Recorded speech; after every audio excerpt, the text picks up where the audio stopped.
कहानी मैनू जानना है। कहानीकार कुलवंत सिंह विरक। मैनू टोकरी च फल पवांदियां वेख के वो चुकन लई दुकान ते आ खलोता। टोकरी चुकानी है? उस हौली जी पुछया। इहो जी दिसनी वाले चेहरे विचों मैनू इस तो ऊँची आवाज़ आउण दी उम्मीद भी नहीं सी। ओपरी जी नज़र नाल वेखिया भी ये दिस पैंदा सी कि उस दे होश आवास बहुते टिकाणे नहीं। असलों ही मुर्दा दिल जापदा सी। मैं ना कर दित्ती। उसनूं अपने नाल ਤੋਰਨ ਨੂੰ मेरा जी नहीं करता सी। जे उसनूं अजे भी मनुख किया जा सकता सी तां ਉਹ मनुखता ਦਾ बड़ा मिध्या आ नमूना सी। जिंदगी उस विच इन्नी कुई सी जिन्नी मां दे दाणे ते सफेदी। उसदे मत्थे बुल धौण कपड़े पैर सारियां ते जिवें एक साझा सुहागा वज गया सी। उन्हां विचों कोई भी वेखण वाले दे दिल नूं आवाज़ नहीं मारदा सी। उस नाल गल कीतियां जवाब आउण दी उम्मीद नहीं। समान चुका के नाल तुरन वाला भी ते आखिर साथी ही हुंदा है। तुसीं किसी बंदे नूं समान चुक के जां उस नाल एक तरह निरसंबंध हो के नहीं टुर सकते। जिवें खोते या मोटर ते समान रखिया आ हुंदा है। उसदी होंद दा प्रभाव तुहाडे ते पैंदा रहिंदा है। मेरे ना करन दा उस ते असलों कोई असर ना होया। पता नहीं उसने सुनिया भी कि ना। मैनू उसदी सुनन बोलन वेखण किसी भी शक्ति ते कोई विश्वास नहीं सी। उसनूं अजे भी उत्थे खलोता वेख के दुकानदार मैनू खुश करन लई उस नाल तत्ता आउण लग पिया। उसदी बेइज्जती दा कारण बन के मैनू अफसोस होया। आखिर मैं किसी नूं ते फल चुकाने ही सन। चलो इसनूं ही चुका लैंदे हां। मैं मन गया। असीं टुर पए। टुरदियां मैं जानन लई काला पै गया कि किस गल ने उसनूं इस तरह रगड़ सुटिया सी। भुख नंग दे मिधे हुए लोग मैं अगे वेखे सन। उन्हां विचों तां कईयां नूं इस नाल होर भी बल मिल जांदा है ते ओह होर भी वधेरे चेतन हो जांदे ने। नहीं, ये उन्हां विचों नहीं सी। उसनूं ते शायद ये भी पता नहीं सी कि वह कुमला गया है। पैर पैर ते मैनू डर लगता सी कि वह किधरे टांगे थले ना आ जाए। तू इत्थों दा है कि उधरों आया है? मैं गल छेड़ दी। उधरों तो मेरा भाव पाकिस्तान तो सी। उसने मेरी गल ना गौली। मेरे सवालों का जवाब देन नूं वो कोई काला नहीं सी। जां तां वो सुनदा नहीं सी जां सुन के समझदा नहीं सी। पिछली गल सच्चाई दे वधेरे नेड़े दिसदी सी। बाहरलियां आवाज़ां उसके दिमाग विच खुभ के कोई जवाब कड्ढण दी थां इधर उधर तिलक जांदियां जिवें बतख दे पिंडे तों पानी।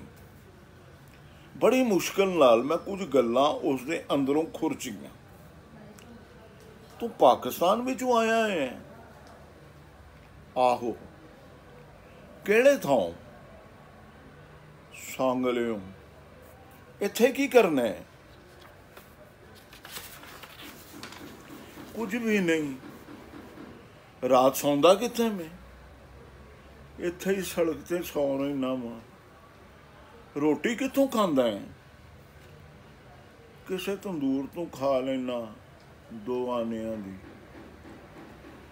तेरी वोटी धी पुत्र भैन भरा कुछ नहीं? उसने सिर फेर। तू दिहाड़ी च किन्ने पैसे खट लेना? इहो 5-7 आने। वो सांगले तो आया सी। मैं सुनिया होया सी कि सांगले एक पहाड़ी जिस तों पत्थर कट के गड्डी दीयां लाइनां ते बिछाया जाता है। इसलिए उसनूं सांगला हिल भी आखदे सन। तू उत्थे सांगले कदी पहाड़ी ते चढ़िया से? मैं गल टोरी रखन लई किया। ਹੈਂ, ਤੂੰ ਸਾਂਗਲੇ ਤੂੰ ਆਇਆ ਨਾ, ਉੱਥੇ ਜਿਹੜੀ ਪਹਾੜੀ ਸੀ ਤੂੰ ਕਦੀ ਉਸ ਤੇ ਚੜਿਆ ਸੀ? ਤੂੰ ਮੈਨੂੰ ਜਾਣਦਾ ਹੈ? ਉਸ ਚਾਅ ਨਾਲ ਉਛਲ ਕੇ ਕਿਹਾ। ਪਹਾੜੀ ਨਾਲ ਜੋੜਿਆਂ ਜਿਵੇਂ ਉਸ ਨੂੰ ਅੰਮ੍ਰਿਤ ਦਾ ਟੀਕਾ ਲੱਗ ਗਿਆ ਹੋਵੇ। ਆਪਣੇ ਸਾਂਗਲੇ ਤੋਂ ਆਉਣ ਦੀ ਗੱਲ ਉਸ ਆਪ ਮੈਨੂੰ ਦੱਸੀ ਸੀ, ਇਹ ਉਸ ਨੂੰ ਯਾਦ ਨਹੀਂ ਸੀ ਰਿਹਾ।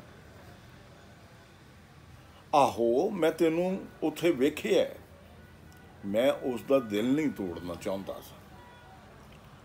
ਹਲਾ ਉਸਦੇ ਮੂੰਹ ਤੇ ਖੇੜਾ ਖੇਡ ਰਿਹਾ ਸੀ। ਉਹ ਸਿਰ ਤੋਂ ਪੈਰਾਂ ਤੱਕ ਮੈਨੂੰ ਚੰਗੀ ਤਰ੍ਹਾਂ ਵੇਖਿਆ ਤੇ ਫਿਰ ਆਪਣੇ ਆਪ ਨੂੰ। ਜਦ ਦਾ ਉਹ ਮੇਰੇ ਨਾਲ ਤੁਰਿਆ ਸੀ, ਪਹਿਲੀ ਵਾਰ ਉਸਨੇ ਕੁਝ ਵੇਖਣ ਦੀ ਕੋਸ਼ਿਸ਼ ਕੀਤੀ ਸੀ। ਤੂੰ ਮੈਨੂੰ ਉੱਥੇ ਵੇਖਿਆ? ਉਸ ਮੇਰੀ ਕੀਤੀ ਹੋਈ ਗੱਲ ਨੂੰ ਫਿਰ ਦੁਹਰਾਇਆ। ਆਹੋ, ਮੈਨੂੰ ਤੇ ਨਹੀਂ ਤੇਰਾ ਚੇਤਾ ਆਉਂਦਾ, ਤੈਨੂੰ ਨਹੀਂ ਆਉਂਦਾ, ਪਰ ਮੈਂ ਤੈਨੂੰ ਉੱਥੇ ਵੇਖਿਆ। ਇੰਨੇ ਨੂੰ ਅਸੀਂ ਘਰ ਅੱਪੜ ਪਏ। ਮੈਂ ਉਸ ਦੀ ਮਜ਼ਦੂਰੀ ਦਿੱਤੀ।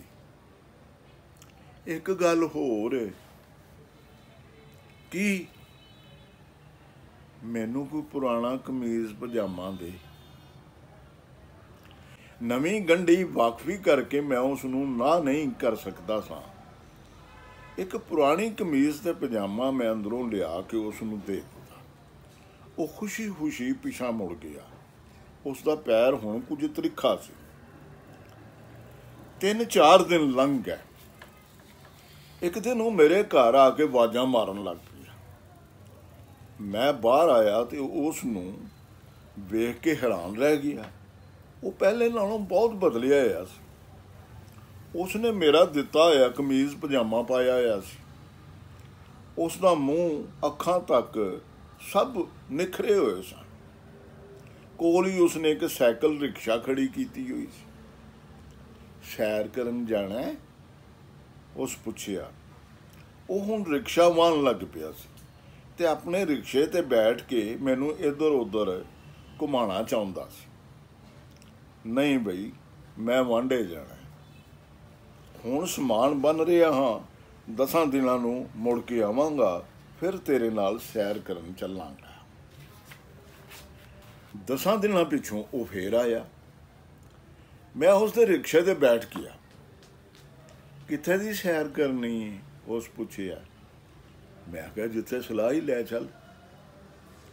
ਇੱਕ ਗਲੀ ਵਿੱਚ ਜਾ ਕੇ ਉਸਨੇ ਰਿਕਸ਼ਾ ਖੜੀ ਕਰ ਦਿੱਤੀ। ਉਸ ਜੰਦਰਾ ਖੋਲ੍ਹਿਆ। ਅਸੀਂ ਇੱਕ ਕੋਠੇ 'ਚ ਵੜ ਗਏ।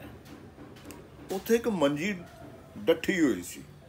ਇੱਕ ਕੰਧ ਤੇ ਇੱਕ ਲਾਲਟੈਨ ਟੰਗੀ ਹੋਈ ਸੀ ਤੇ ਪੁਰਾਣੇ ਰਸਾਲਿਆਂ ਤੇ ਅਖਬਾਰਾਂ ਵਿੱਚੋਂ ਪਾੜੀਆਂ ਹੋਈਆਂ ਐਕਟਰਸਾਂ ਦੀਆਂ ਕੁਝ ਤਸਵੀਰਾਂ ਲੱਗੀਆਂ ਹੋਈਆਂ ਸਨ।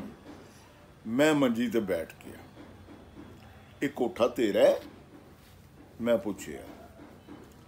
ਇਹ ਮੈਂ ਕਿਰਾਏ ਤੇ ਲਿਆ ਹੈ। ਮੈਂ ਕਿਹਾ, ਤੈਨੂੰ ਸੈਰ ਕਰਾਉਣ ਲਿਆਵਾਂਗਾ ਇੱਥੇ। ਇਸ ਰਿਕਸ਼ੇ ਵਿੱਚੋਂ ਮੈਨੂੰ 2-3 ਰੁਪਈਏ ਰੋਜ਼ ਬਚ ਜਾਂਦੇ ਨੇ, ਕਿਰਾਇਆ ਕਰੂਆ ਦੇ ਲਵਾਂਗੇ। ਉਧਰ ਕੀ ਕੰਮ ਕਰਦਾ ਸਾਂ ਤੂੰ? ਉਧਰ ਮੈਂ ਕਈ ਕੰਮ ਕੀਤੇ। ਮੇਰਾ ਪਿਓ ਆਪਣੇ ਪਿੰਡ ਵਿੱਚ ਖੱਡੀ ਉਣਦਾ ਸੀ। ਪਹਿਲੇ ਮੈਂ ਖੱਡੀ ਉਣਨੀ ਸਿੱਖੀ, ਫਿਰ ਖੱਡੀਆਂ ਛੱਡ ਕੇ ਬੱਕਰੀਆਂ ਪਾਲੀਆਂ। ਫਿਰ ਮੇਰਾ ਪਿਓ ਮਰ ਗਿਆ। ਹੋਰ ਕੋਈ ਭੈਣ ਭਰਾ ਹੈ ਨਹੀਂ ਸੀ। ਉਹ ਹੱਟੀ ਚੁੱਕ ਕੇ ਮੈਂ ਸਾਂਗਲੇ ਸ਼ਹਿਰ ਲੈ ਆਂਦੀ ਤੇ ਉੱਥੇ ਹੀ ਮਿਸਰੀ ਨਸਾਦਰ ਦੇ ਡੱਬੇ ਪੀਪੇ ਭਰੇ ਭਰਾਏ ਛੱਡ ਕੇ ਇੱਧਰ ਆ ਗਏ। ਫਿਰ ਹੁਣ ਤੂੰ ਮਿਲ ਪਈ। ਤੂੰ ਹੁਣ ਵਿਆਹ ਕਰਾ ਲਿਆ। ਮੈਂ ਦੁਆਲੇ ਦੀ ਸੁੰਝ ਅਨੁਭਵ ਕਰਦਿਆਂ ਆ ਮਸ਼ਵਰਾ ਦਿੱਤਾ। ਵਿਆਹ ਤੇ ਮੈਂ ਇੱਕ ਉਧਰ ਵੀ ਕਰਾਇਆ ਸੀ। ਇੱਕ ਦਿਨ ਮੈਂ ਉਹਨੂੰ 2 ਚਪੇੜਾਂ ਮਾਰ ਬੈਠਾ। ਰੋਣ ਪਿੱਟਣ ਲੱਗ ਪਈ। ਆਂਢ ਗੁਆਂਢ ਨੂੰ ਰੋ ਰੋ ਸੁਣਾਏ। ਆਖੇ ਮੈਂ ਮੁਫਤ ਲੱਭੀ ਹਾਂ, ਤਾਈਆਂ ਹੀ ਤੇ ਮਾਰਦਾ। ਜੇ ਪੈਸੇ ਖਰਚ ਕੇ ਲਿਆਂਦੀ ਹੁੰਦੀ ਤਾਂ ਕਾਹਨੂੰ ਮਾਰਦਾ। ਅਗਲੇ ਦਿਨ ਉਹ ਪੇਕਿਆਂ ਦੇ ਘਰ ਟੁਰ ਗਈ बस फिर नहीं आई। हुण जे ब्याह कराया तां पैसे दे के ही करांगा। उंज भी किहड़ा साडे लई कोई मुफ्त साक लई बैठा है। इधर आके बरियां पिछों ते सियाणू बंदा मत्थे लगा। बस कुछ करो कुछ ना करो, कोई वेखदा ही नहीं, कुछ जाणदा ही नहीं। पता नहीं लोग किधर नूं लग गए ने। विआह ते हुण मैं करा लेना है, बस पैसे इकट्ठे होण दी देर है। जदों दा तूं इधर आया है, जे उदों दा लगा हुंदा तां हुण नूं दो दो वोटियां जोगे पैसे बना लेने सन। मैं उसनूं हलाशेरी दिंदे होए कहा, कोई सुर ही नहीं लगा। मैनू तो सुरत ही होना ही है। जिउंदा पार टपिया, मैनू तो जानदा ही कोई नहीं सी।